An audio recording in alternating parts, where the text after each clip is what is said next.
The city of San Antonio, Texas, announced a local state of disaster and public health emergency Monday after a patient who tested weekly positive for the coronavirus following their release from quarantine visited a local mall before being re-quarantined.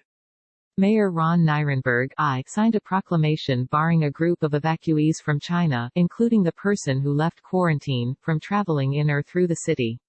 The state of disaster is set to last no longer than 7 days, but the barring of the evacuees is effective until further notice, Nirenberg said, according to local reports.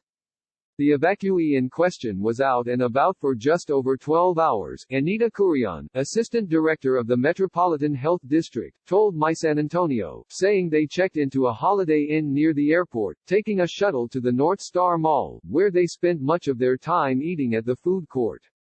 We are making every effort to identify any exposures at the mall, and based on what we have at this time, those exposures are pretty low risk, Curion reportedly said.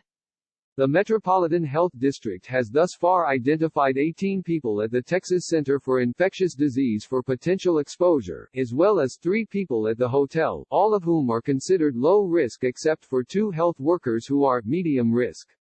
The patient was reportedly the only one of the initial 91 Wuhan evacuees to test positive for the coronavirus.